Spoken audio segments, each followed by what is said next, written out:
Na última semana, a Petrobras anunciou que teve em 2023 o segundo maior lucro da história, atingindo 124,6 bilhões de reais. Mas o recorde foi seguido de um anúncio que frustrou acionistas. Os dividendos extraordinários, avaliados em 43,9 bilhões de reais, não serão distribuídos. As declarações da cúpula da empresa sobre o destino dos lucros e o aumento de investimentos causaram um ruído no mercado. E somada à reação negativa da mídia, as ações da empresa chegaram a despencar pelo menos 10% no Brasil e no exterior. Essa crise tomou grandes proporções e o mercado passou a pressionar pela saída do presidente da estatal, o Jean Paul Prats. Mas a resposta do governo foi dura. O ministro de Minas e Energia, Alexandre Silveira, disse que a saída de Prats está fora de cogitação. Lula se mostrou descontente com o que classificou como a choradeira do mercado e afirmou que a Petrobras não pode pensar só nos acionistas, mas que é importante pensar no povo brasileiro. Sexta-feira, 13 de março de 2024.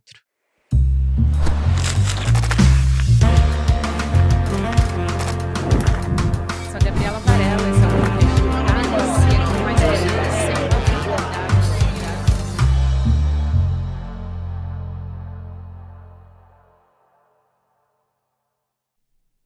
Olá, seja muito bem-vindo, seja muito bem-vinda. Eu sou a Gabriela Varela e esse é o videocast em Detalhes. Aqui, sempre com um convidado, uma convidada, a gente analisa uma temática, uma notícia importante do momento, de segunda a sexta-feira. Hoje eu vou conversar com o economista André Roncalha. Mais uma vez a gente vai falar sobre essa tal crise na Petrobras, porque apesar dos bons resultados, né, financeiros e da histórica remuneração também para os investidores, os acionistas minoritários da estatal estão pressionando por mais. A gente vai entender essa história aqui a partir de agora. Roncalha, prazer falar contigo mais uma vez. Seja muito bem-vindo aqui ao Em Detalhes, querida. Prazer, Gabi. É sempre ótimo estar aqui com você e todo mundo que nos acompanha. Vamos por partes, então? A primeira coisa que eu quero te perguntar é para onde vão os dividendos que a União recebe da Petrobras? Isso é uma coisa. E a outra coisa é que o governo brasileiro, ele é o principal acionista da Petrobras. E esse recurso é usado para pagar dívida pública, não é isso? Ou, enfim, você vai explicar aqui para a gente. Mas eu queria aproveitar para te perguntar também sobre o pagamento anual dos dividendos da Petrobras no finalzinho do governo Bolsonaro, porque aconteceu uma coisa um tanto quanto anormal ali para o histórico, né? Em 2022, foi mais de 86 bilhões de reais. Em 2021, foi de 72 bi. E aí, quando a gente olha, por exemplo, para 2020, 6,657 bi. Muito menor. Por que é essa diferença? E acho que tudo isso está interligado aqui, então a gente pode ir por partes, para tentar entender toda essa história. Sim, Gabi, existe um processo de tentativa de drenar a empresa de recursos por dois motivos. Primeiro, para poder dar um retorno alto para os seus acionistas e acalmar o mercado e até direcionar a empresa para um caminho e uma direção que, na minha visão, não é adequado para uma empresa de natureza mista, ou seja, ela é pública e privada, ainda mais sendo uma empresa estratégica, sendo a maior empresa do país. A Bolsa de Valores, né, é fortemente afetada pela Petrobras, pelo seu tamanho. Então, o que o governo Bolsonaro, e na verdade já tinha começado com o governo Temer, vinha fazendo é um processo de miniaturização da empresa, de desmonte de toda a capacidade produtiva que a empresa tinha. Então, o setor de petróleo, ele é um setor que envolve várias etapas. A Petrobras, ela não apenas fazia a sondagem para ver onde tinha, né, poços de petróleo, reservas, como ela também fazia toda a construção para a exploração, depois refinava esse petróleo, distribuía esse petróleo e depois colocava isso também na bomba, né? Então existia a BR, distribuidoras que as pessoas se acostumaram a ver os postos, né? BR. Então você tinha toda essa linha de produção sob um único guarda-chuva chamado Petrobras. A partir de 2016, depois do escândalo da Lava Jato e todos os excessos que foram cometidos também pela operação, o resultado foi um desmonte dessa cadeia produtiva e um olhar cada vez mais ansioso dos acionistas pelo resultado da empresa, ou seja, qualquer lucro que aparecesse, ele precisaria ser rapidamente distribuído na forma de dividendos. E esse é um processo que é revertido com o fim da gestão Bolsonaro, e a partir do processo de transição com o Jean Paul Prats, que é o novo presidente da Petrobras sob a presidência do Lula, existe um movimento de reter mais lucros para pegar esses lucros e investir na produção, investir na transição energética, em começar a olhar para investimentos em energias renováveis. E esse é o processo que as grandes petroleiras mundo afora vêm passando, que é se transformar de empresas de petróleo em empresas de energia, ou seja, diversificar a quantidade de fontes de energia que ela opera. E esse é o processo. Então é inevitável que aquele movimento de drenar a empresa, qualquer lucro ele era distribuído, ele é parado. Agora, sob a gestão do Paul Prats. Não é que ele é paralisado, diminui-se o ritmo de distribuição desses dividendos. E, inevitavelmente, o mercado, né, que quer ter o seu dinheiro rapidamente de volta, vai chiar. Vai chiar, e a gente teve, justamente por conta dessa pressão, né, a gente teve um reflexo no preço das ações da Petrobras, claro, na sexta-feira passada, dia 8, quando a companhia apresentou, inclusive, balanço financeiro, e aí falou em aumentar os investimentos, como você está explicando aqui, né, Roncalha, o mercado ficou sabendo que a prioridade seria o investimento e não o pagamento desses acionistas, né, e aí os papéis caíram mais de 10%. Foi uma ação que para fomentar certo pânico? Explica esse movimento da Bolsa para a gente, por favor. Não, certamente uma reação perfeitamente razoável da parte do mercado, esperada, e inclusive, Gabi, só para deixar o spoiler aqui, tá? Porque isso vai ter, tá, desdobramentos no futuro, uma empresa estatal, outra empresa estatal de petróleo fez a mesma coisa que a Petrobras. Ela se chama Equinor, é a estatal norueguesa. É o exemplo, Gabi, de petroleira que está fazendo a transição energética, que está diversificando o seu portfólio, produzindo energias renováveis. Como a Petrobras, ela diminuiu o quanto ela ia distribuir de dividendos. Em um dia ela perdeu 7% do valor de mercado lá na Noruega e nas bolsas em que ela é negociada. Então isso mostra que a sanha pelo lucro do mercado, ela não conhece fronteiras. Então se ela bate aqui na gente, ela vai bater em qualquer empresa que estiver tentando transitar para energias renováveis. No caso específico da Petrobras, esse movimento de mercado, né, a queda foi algo em torno de 10% do valor das ações, ela é explicada por duas coisas, só para deixar um pouco básico aqui para quem nos acompanha. A primeira delas é que existia uma previsão de um dividendo maior do que aquele que foi distribuído, e a segunda é que existia a expectativa de um dividendo extraordinário que não foi, né, distribuído. E por que ele não foi distribuído? E esse é o segundo ponto. Porque a empresa, não é que ela justificou a distribuição menor porque ela investiga, Bi. É porque ela disse assim, eu vou deixar numa reserva de lucros. Olha isso. Então, o conselho de administração, junto com a presidência, falou assim, eu tenho esse lucro, não nego, ele pertence aos acionistas, eu só não vou distribuir agora. Só que essa mudança no estatuto da empresa ocorreu em novembro passado, ou seja, já na gestão do Jean Paul Prats. Porque pela lei das SAs, a lei das sociedades anônimas, que rege todas as empresas que têm capital em bolsa de valores e tudo, a empresa ela tem que distribuir sempre, todo ano, 25% do lucro líquido, ou seja, depois que pegou tudo aquilo que recebeu, tirou as despesas, tirou os impostos, tudo aquilo que a empresa tem que arcar, ela tem que dar 25%, um quarto desse valor ela tem que distribuir para os acionistas. O governo Bolsonaro subiu esse patamar para 60%. Então o estatuto da empresa, ele é superior, ele é anterior à lei das SAs. A lei das SAs coloca um mínimo. Então para todas as empresas do Brasil que têm né, que são sociedades anônimas, elas devem distribuir 25% do lucro líquido.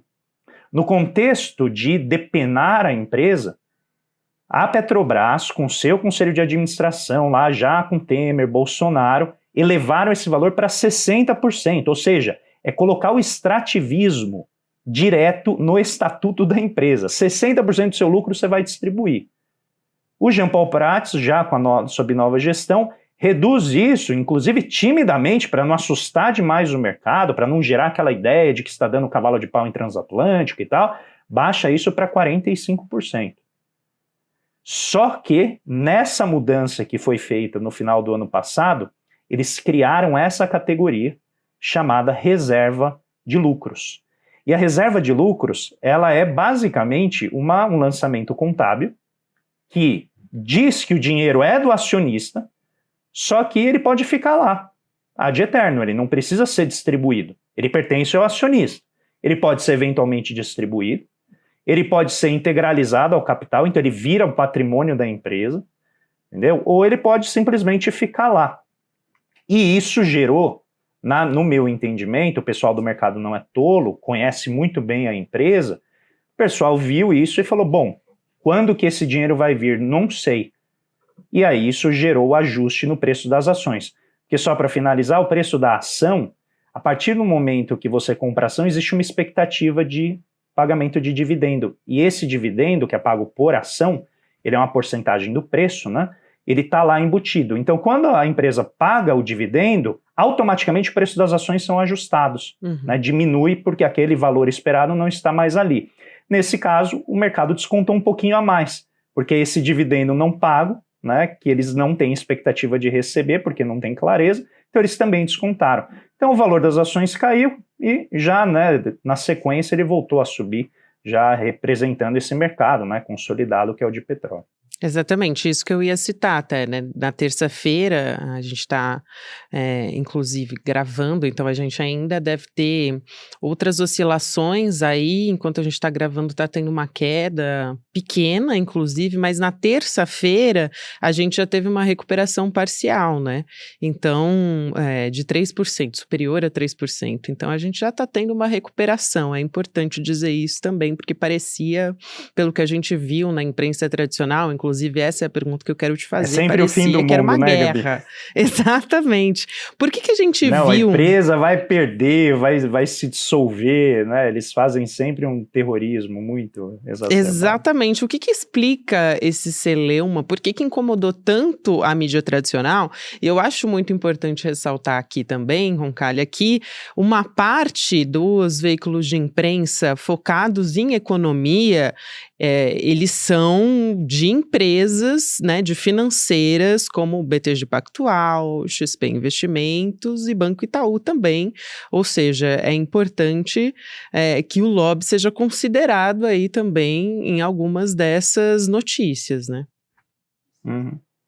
Sim, no Brasil, eu acho que existe essa influência das financeiras, né, dos agentes de mercado que comandam veículos de comunicação, mas eu acho que essa ideia de que o mercado ele é o Deus supremo e ele sempre sabe o que é certo, para onde que o dinheiro deve ir, ela domina, na verdade, grande parte da imprensa. Eu acho que é quase que impossível você ir num grande jornal, numa grande emissora, Totalmente. E o padrão médio de pensamento não ser esse. Por quê? Isso é algo que está no nosso ambiente. Faz 40 anos, Gabi, que essa ideologia, né, se abateu sobre nós e é basicamente o que os economistas de mercado falam. Então, é evidente que quando você está tratando de uma empresa do tamanho da Petrobras, com a sua natureza mista, pública e privada, a predominância das visões vai ser essa visão de mercado, é a visão do rentista, é a visão do proprietário de um pedaço de papel que lhe dá o direito a um dividendo. A maior parte das pessoas que têm ações da Petrobras, elas não estão preocupadas em ir a uma assembleia da empresa, elas não querem o controle da empresa, elas não querem direcionar para onde vai a empresa. Elas delegam isso para o conselho de administração. Elas querem o quê? O retorno financeiro. E aí tem gente que é acionista de longo prazo, comprou o papel da ação e confia na empresa, confia que ela tem o potencial de fazer essa transição, diversificar as fontes de energia que ela produz, e tem gente que quer tirar o dinheiro o máximo possível da empresa. Então não está preocupada com como a empresa vai se desenvolver em décadas. E aqui é um ponto-chave, Gabi. Hoje nós temos uma estrela brilhante, maravilhosa, chamada pré-sal. E quem está nutrindo essa especulação contra a empresa, exigindo que ela distribua esses dividendos de maneira acelerada, é quem está querendo exaurir o mais rapidamente possível essa nossa estrela, que é o pré-sal. O problema é que até 2029, os lucros da Petrobras vão crescer.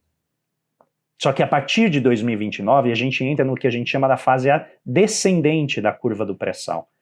Como a receita é preço vezes quantidade, o preço vai ter que subir demais para que a quantidade diminuída, né, por conta de você começar a extrair menos da reserva, compense e gere esses lucros. Ou seja, existe uma data já agendada para que o pré-sal deixe de ser essa estrela brilhante, ele se apague.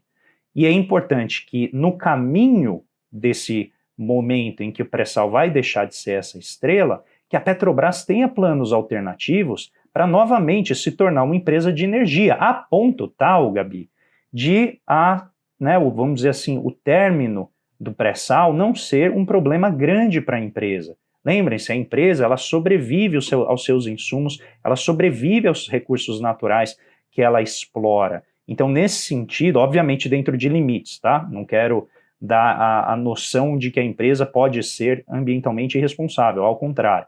Mas ela tem esse propósito de se diversificar. Se a gente não começar a fazer isso agora, redirecionando esses recursos para construir essa diversificação, duas coisas vão acontecer. A gente vai perder essa empresa, então a Petrobras vai perder o papel que ela tem, que é a maior empresa do país, que mobiliza investimento, gera milhares e milhões de empregos indiretos na economia inteira, e a gente vai perder um elemento importantíssimo, que é todo esse capital técnico, tecnológico e de inovação. E o resultado vai ser exatamente a perda dessa fronteira nova, que é a tecnologia verde, e que a Petrobras está muito bem equipada para poder avançar e descobrir fontes de energia importantes para o país. É muito bom isso, porque diz respeito também sobre uma visão estratégica, né, Roncalha. Agora, eu queria perguntar para você também a respeito do debate político, né? Porque o presidente Lula, já desde a campanha eleitoral, falava sobre colocar a Petrobras num outro caminho, né? Não é surpresa também para ninguém de que ele queria um caminho voltado para investimento, para a segurança energética do país e tudo mais. Aí a gente teve, logo na sequência de que tudo isso saiu na imprensa, uma reunião entre o presidente Lula e também o Jean Paul Prats, né? Conversando a respeito disso e logo se ficou sabendo que, na verdade, ele ia continuar no cargo, diferente do que estava sendo ventilado na imprensa, né? De que o presidente da Petrobras podia sair do cargo, de que era uma crise e que poderia existir até uma possível troca desse cargo. E aí ele encontrou tanto o ministro de Minas e Energia, também o ministro da Fazenda, Fernando Haddad, falou a respeito disso. E aí houve um encontro de Lula com o presidente da Petrobras. Então eu queria ouvir a sua avaliação de como o presidente Lula está lidando com isso do ponto de vista político, né? E de como isso também... de certa forma, ele, como um grande conciliador que se ele está tentando ali conciliar interesses do governo sobre a empresa e até interesses do mercado, se ele dialoga com isso também. Sim, a escolha do Jean Paul Prats foi feita a partir da experiência que ele tem no mercado de petróleo e gás. Tá? Então, não é uma pessoa, um neófito que chegou lá exclusivamente com uma indicação política, alguém que tem um conhecimento profundo do mercado e que justamente faz um papel brilhante em acomodar esses interesses diversos e serve ao mesmo tempo como um representante do governo ali, no sentido de ter a confiança do presidente Lula, de encampar, né, esse interesse adicional do desenvolvimento, do longo prazo, mediante a pressão por essa distribuição muito acelerada de dividendos. Então o papel dele é justamente fazer esse equilíbrio e talvez a expressão mais clara disso seja a regra, né, de preços da Petrobras, a chamada PPI, porque ele mexe na regra de preço sem extingui-la, Então, ele mantém a política de preços de importação da Petrobras, porém, ele faz um ajuste na frequência, né, do repasse da variação do preço internacional aqui para dentro. Ele acomoda, suaviza os choques que vêm de preço lá de fora aqui para dentro. E isso vale para queda ou para subida. Ele vem fazendo esse papel e com isso a Petrobras obteve, né, esse lucro de 124 bilhões de reais. Então note que a preocupação, da maneira como eu vejo do presidente Lula, é garantir que a Petrobras continue mudando o seu trajeto, no sentido de orientar-se mais para o futuro, e eu acho que o Jean Paul Prats tem um trabalho ali bem difícil, né, de articular esses diferentes interesses, e eu acho que agora o presidente Lula está pressionando, né, o presidente da Petrobras a ser um pouco mais ousado, e talvez o que esteja acontecendo aqui é que o Jean Paul Prats está falando, olha, presidente, é importante tudo, mas a gente precisa ir com calma. Então, nesse sentido, eu acho que tem uma disputa sobre o ritmo de mudança, e aqui eu quero apontar 2 elementos que servem para quem está nos acompanhando apenas entender a complexidade da política corporativa da Petrobras, mas também o processo pelo qual ela passou, né, a partir do governo Temer. Primeiro, quando a gente fala de política corporativa, numa empresa de economia mista, ou seja, ela é pública e privada, é inevitável que haja conflito de visões. Essa ideia que a imprensa passa de que existe interferência política na Petrobras é um grau assim, de simplicidade e simploriedade, se a gente puder usar esse neologismo, que incomoda quem acompanha, né, esse tipo de discussão. Por quê? Toda intervenção numa empresa é política. Por que quando vem do Estado brasileiro, que está orientado para o interesse coletivo, é visto como uma interferência política, não técnica, atendendo a interesses que não são os melhores da sociedade e da empresa, e quando vem um interesse extrativista do mercado, é visto como sendo, né, o interesse técnico, é uma decisão que está sendo tomada com base em fundamentos, na melhor teoria. Todas são interferências políticas. Então, o que o mercado está tentando fazer com os seus porta-vozes na imprensa é uma interferência política na Petrobras. É uma tentativa de manter a Petrobras onde ela se encontra, né, nesse momento, distribuindo muitos dividendos, sujeitas a essas oscilações de mercado, aos humores dos agentes de mercado. E o que o governo está tentando fazer é redirecioná-la. Agora, Gabi, de maneira bem simples, isso é política corporativa. Simples e direto.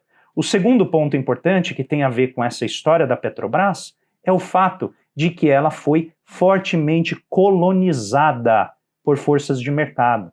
Para ficar bem nítido, não importa, você pode trocar o conselho de administração, você pode trocar o presidente da corporação, os diretores, os gestores, eles continuam sendo influenciados pela lógica de que a Petrobras deve funcionar como uma empresa privada. E isso você não muda da noite para o dia, porque é um aparelhamento corporativo, e eu estou usando o termo de uma maneira bem neutra do ponto de vista da ciência política, sem qualquer avaliação moral. É um aparelhamento corporativo que é difícil de transformar. E você não pode simplesmente chegar lá e mandar embora todo mundo, porque as pessoas são a memória da empresa. Da mesma maneira que a gente critica o que acontece com uma empresa privatizada, em que eles mandam embora todos os funcionários de campo, né? A gente viu isso no caso da Eletrobras, né? Milhares e milhares de funcionários de campo que foram mandados embora.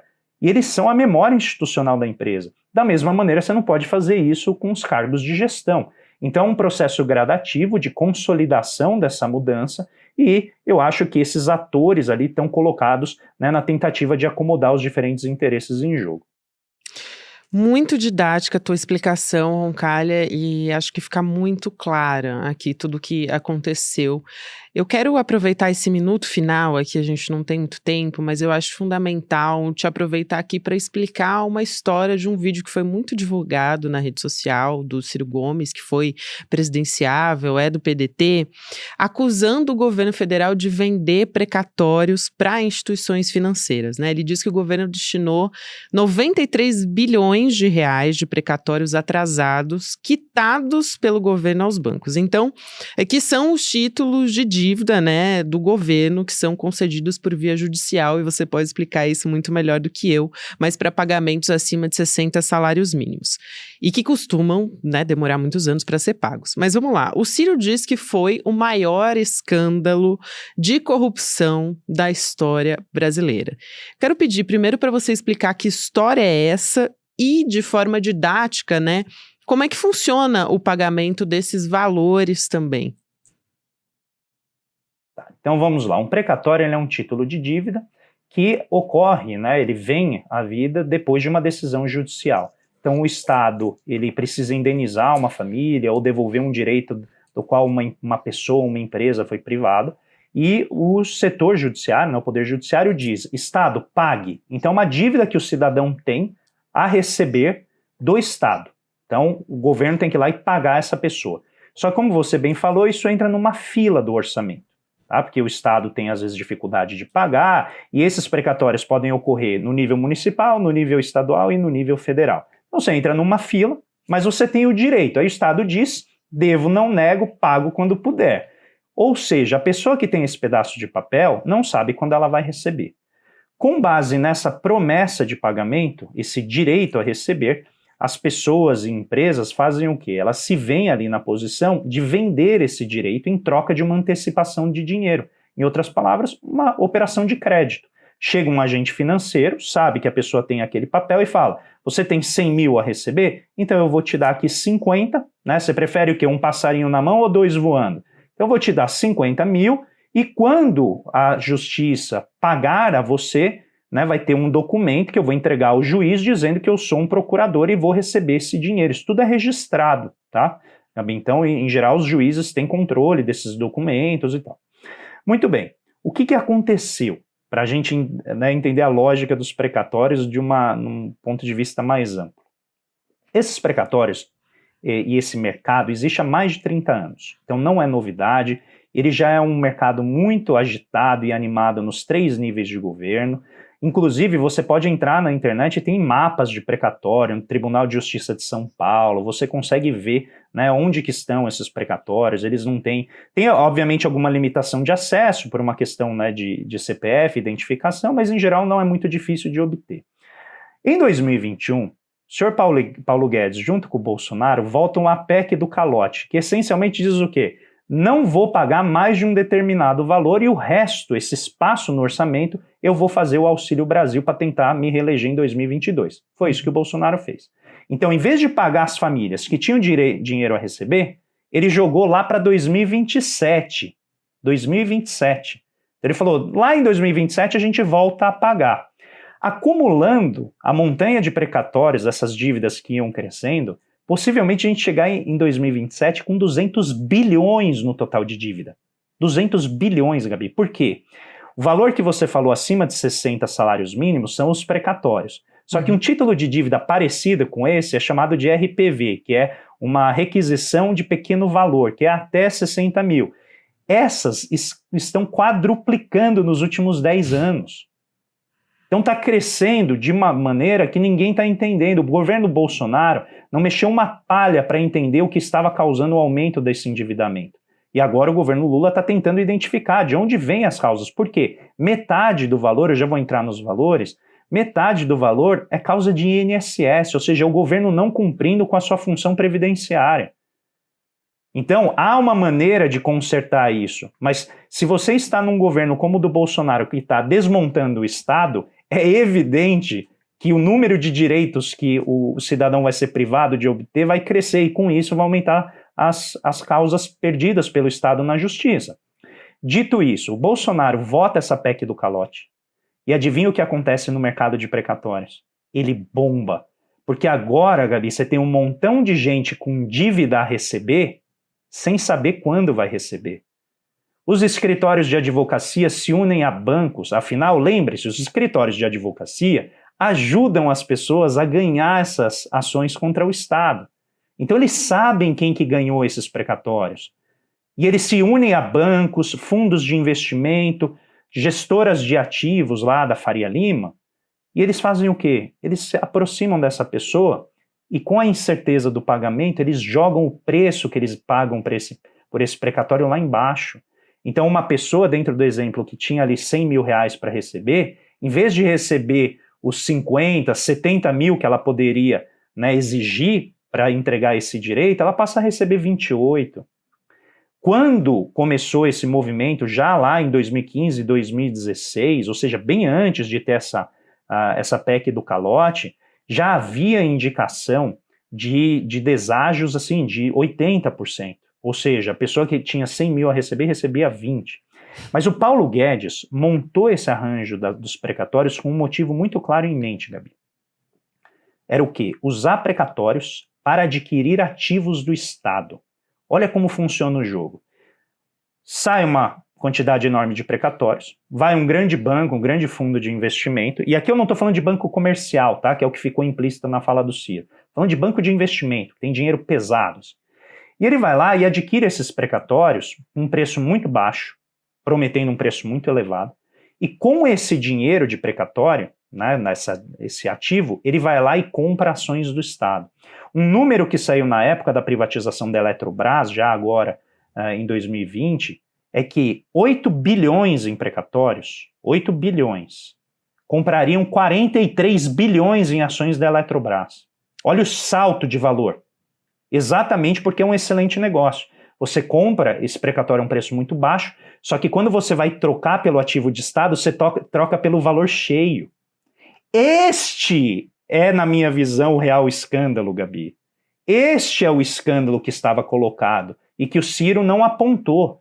E aí eu vou te dizer, em agosto do ano passado, adivinha quem foi na imprensa e falou: precisamos colocar limites ao quanto bancos, fundos de investimento podem usar de precatórios para adquirir ativos do Estado. Sim, o mesmo que foi acusado de fazer essa falcatrua foi o ministro Fernando Haddad. Começou a colocar limites em quanto se poderia usar de precatórios para adquirir ativos do Estado.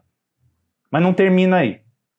Depois da medida, o governo Lula assume o poder e já no início do ano fala: a gente tem que resolver essa bomba dos precatórios. O próprio Paulo Guedes chamou isso de meteoro. Só que é da característica daquele governo de incompetentes e ineptos de empurrar o problema para frente. E eles fizeram isso, mesmo que eles ganhassem as eleições, eles estavam empurrando o problema para frente, eles iam ter que lidar com isso. Que aí resolve depois. O governo Lula assume e diz: Exato. Temos que resolver esse problema. Muito bem. Inicia um processo a partir de setembro de tentar ver como que se pode antecipar esses pagamentos. Se vai ser despesa financeira ou despesa orçamentária primária, como que ele vai entrar no orçamento. Tá? Inicia um longo processo com artigos de opinião na imprensa, todo mundo se colocando a favor de antecipar. Eu, pelo menos, não me lembro de ter lido um artigo em que alguém falava: não pague, empurre isso lá para frente. Sabe por que não, Gabi? Porque empurrar lá para frente significa aumentar o gasto público financeiro em 34 bilhões de reais, só em juros e correção monetária. Atrasando, com taxas de juros como a gente tem no Brasil, isso é uma enormidade. Tá? Então todo mundo falando assim: vamos antecipar. Um processo vai e vem e tal. A ministra Simone Tebet, do Planejamento, que não foi citada na acusação do Ciro Gomes, é ela quem opera a negociação junto ao Supremo Tribunal Federal, que está julgando 2 ações diretas de inconstitucionalidade. Uma delas foi feita e apresentada pelo partido de quem? Do acusador Ciro Gomes, o PDT. O PDT apresenta uma ação direta de inconstitucionalidade criticando a emenda constitucional aprovada pelo Paulo Guedes e pelo Bolsonaro, que são 2, a 113 e a 114 de 2021, e o STF, né, provocado, responde. A negociação ocorre via Simone Tebet.